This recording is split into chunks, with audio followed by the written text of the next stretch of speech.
اعوذ باللہ من الشیطان الرجیم بسم اللہ الرحمن الرحیم الحمدللہ رب العالمین والصلاة والسلام علی النبی وآلہ لا سیما بقیت اللہ فی الارضین۔ قرآن اور ہمارے عقائد کے حوالے سے جو آپ کے سامنے دروس کا سلسلہ جاری ہے، اس میں امام زمانہ کے سلسلے میں کچھ باتیں بیان کرنے کی کوشش ہوئی تھی۔ آج امام کی ہی حوالے سے ظہور کا تذکرہ ہوگا۔ اس سلسلے میں سورہ مبارکہ صف کی آیت نمبر 8 اور 9 یریدون لیطفئوا نور اللہ بافواہہم، گویا لوگ چاہتے ہیں کہ اللہ کے نور کو اپنی پھونکوں سے بجھا دیں، واللہ متم نورہ، جبکہ اللہ کے مقابلے میں انسان کی کوششیں کامیاب ہو ہی نہیں سکتی۔ اللہ اپنے نور کو مکمل کرنے والا ہے، تمام کرنے والا ہے، تمام کرے گا، ولو کرہ الکافرون، چاہے کفار کو ناپسند ہی کیوں نہ ہو۔ هو الذی ارسل رسولہ بالہدی، وہی وہ خدا ہے جس نے ہدایت کے ذریعے، ہدایت کے ساتھ اپنے رسول کو بھیجا، ودین الحق، اور دین حق کو اس نے بھیجا،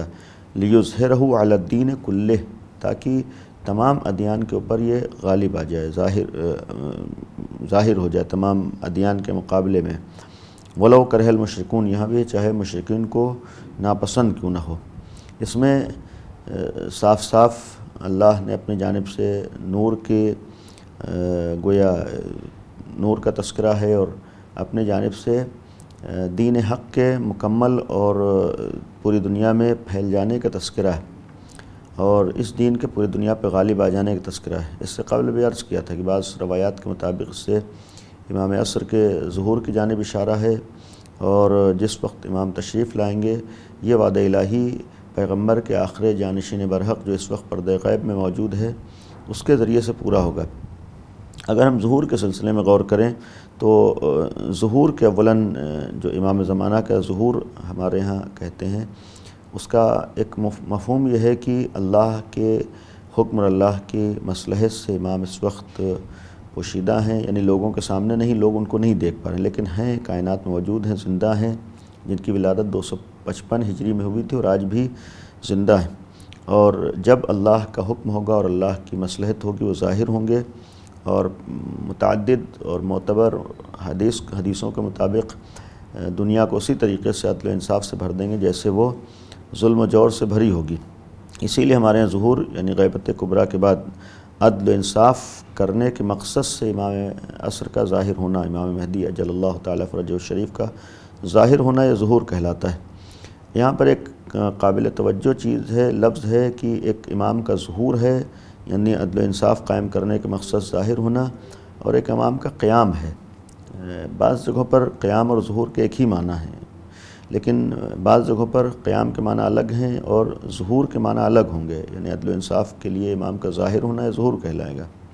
اور قیام سے ایک مرحلہ پوشیدہ ہے کہ امام کا باطل کے خلاف قیام کرنا۔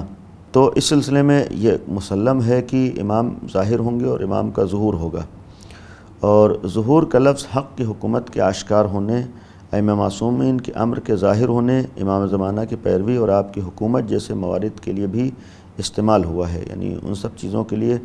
ظہور بولتے ہیں۔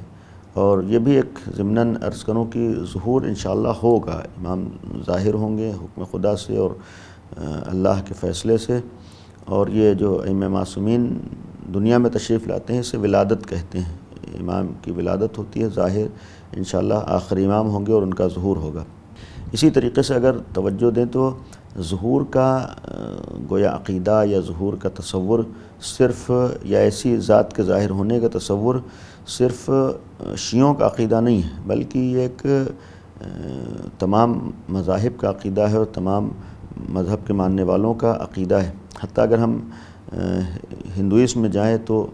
وہاں بھی ہے، یا عیسائیت میں بھی ہے، یہودیت میں ہے، دوسرے تمام مذاہب میں ایک تصور پایا جاتا ہے کہ کوئی نجات دلانے والا آئے گا، کوئی سماج سے برائیوں کا خاتمہ کرے گا، کوئی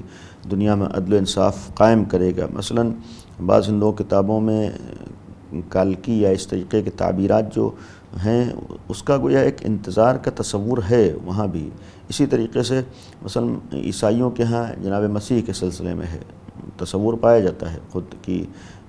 جناب مسیح ہیں، یا ایک موعود ہے جس کا وعدہ کیا گیا ہے، یا یہودیت میں بھی یہ ایک عقیدہ ہے، غرض کی یہ عقیدہ ایک کامن ہے،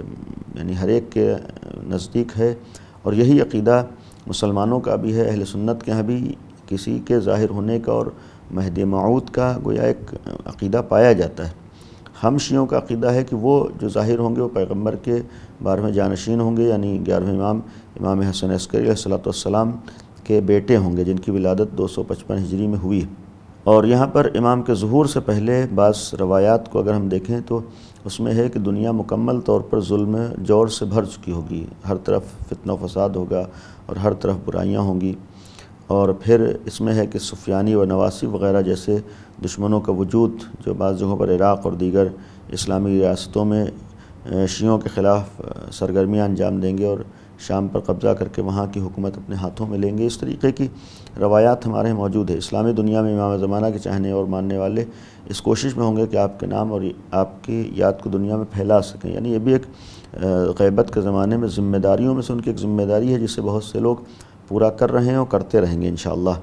اسی طریقے سے ہمارے امام کے ظہور کے سلسلے میں جو بعض علامتیں ہیں، بعض روایات میں امام کے ظہور کی دو طرح کی علامتیں روایتوں میں بیان ہوئیں، ایک حتمی ہیں، ایک غیر حتمی۔ حتمی کا مطلب یعنی جن کا واقع ہونا، جن کا وقوع پذیر یقینی ہے، اور بعض یہ ہیں کہ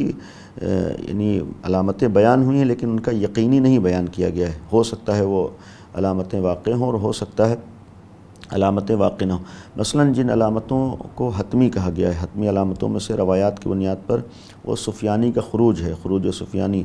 روایات میں جس شخص کا تذکرہ سفیانی کے عنوان سے ہوا ہے وہ شام سے مدینہ کی طرف لشکر کشی کرے گا، یہ ایک روایات میں موجود ہے۔ اسی طریقے سے خسف بیدا، اس کا مفہوم یہ ہے کہ لشکر بیدا مکہ و مدینہ کے درمیان ایک بیابان نامی مقام پر زمین دھس جائے گی، یہ بھی ہے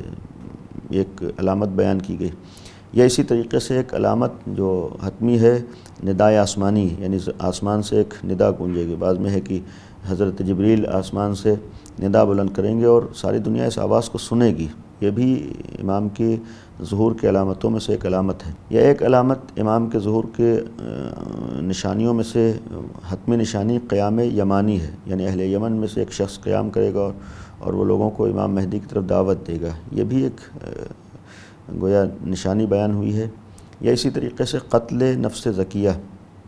اس سلسلے میں ہے کہ امام حسین علیہ السلام کی نسل سے ایک شخص خانہ کعبہ کے پاس امام مہدی کی طرف دعوت دیتے ہوئے قتل کیا جائے گا، یعنی یہ بھی ایک قتل ہوگا۔ اس کے بعد ہے کہ یہ علامتیں ہوں گی، اس کے بعد امام کا ظہور ہوگا انشاءاللہ۔ ساتھ ہی بعض روایات غیر حتمی بھی ہیں، یعنی جن کو حتمی نہیں کہا گیا ہے۔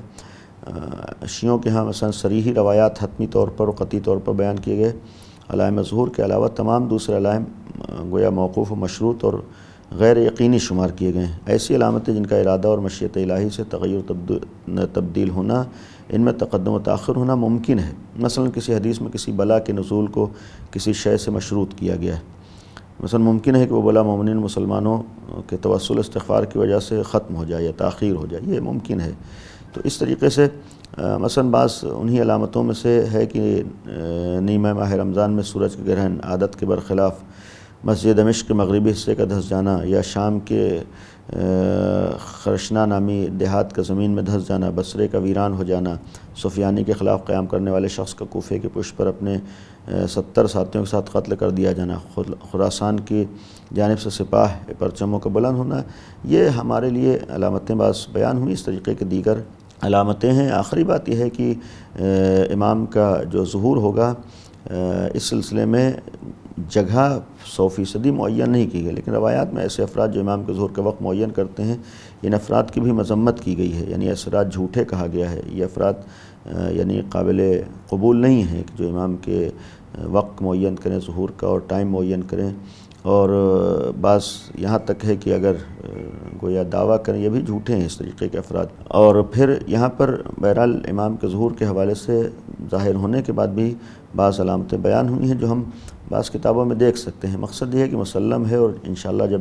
ظہور ہوگا تو دنیا میں مکمل امن و امان ہوگا، دنیا میں ہر طریقے کا سکون ہوگا، دنیا سے ہر طریقے کی ناانصافیوں کا خاتمہ ہوگا، اور چونکہ وعدہ الہی ہے انشاءاللہ اللہ کے وعدے کو پورا ہونا ہے۔ ہم لوگ دعا کریں اللہ ہم سب کو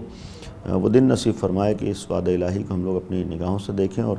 امام کا ظہور میں تعجیل ہو اور ہم امام کے ساتھیوں اور امام کے واقعی ناصروں میں ہمارا شمار ہو سکے۔ وآخر دعوانا ان الحمد للہ رب العالمین۔